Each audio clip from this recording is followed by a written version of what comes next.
Donc le prieuré de Salagon, j'allais dire son histoire écrite remonte au début du XIe siècle, les premières mentions écrites, mais tel qu'on le voit aujourd'hui, le bâtiment est plutôt du XIIe siècle. On pense qu'il a été en partie réaménagé, reconstruit.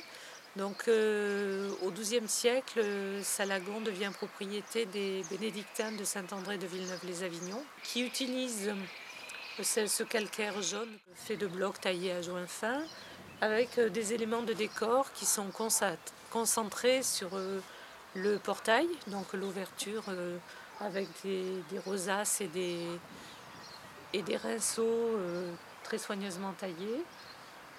Et ensuite un oculus monumental qui donc concentre le regard portail et l'oculus concentre vraiment les éléments de décor. Là on voit très bien que la façade a été reprise à une époque. Donc on pense qu'il y a eu au XVIe siècle un tremblement de terre qui a fait s'effondrer une partie du bâtiment, qui a été ensuite remontée, mais en laissant du fruit sur les côtés, sur les contreforts, enfin sur les parties de part et d'autre. D'où ces coups de sabre qu'on voit sur la façade.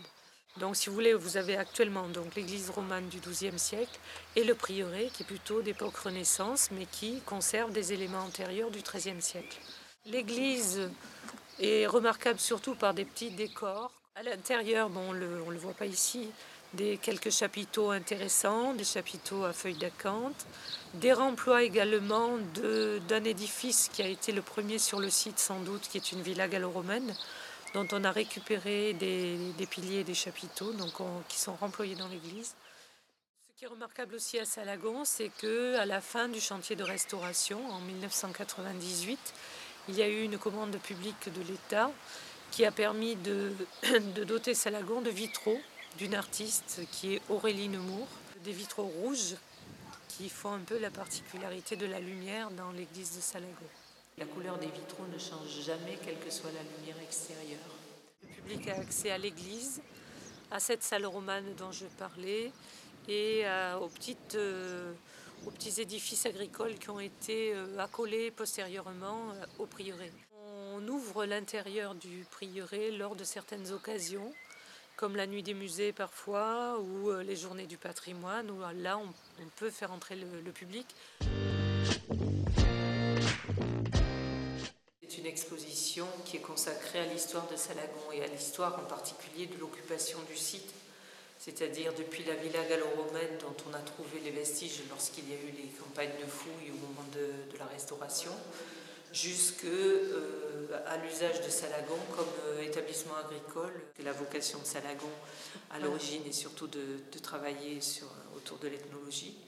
Et nous sommes un des 4 ethnopoles français d'ailleurs, qui avons ce label, qui reconnaît les recherches menées en ethnologie.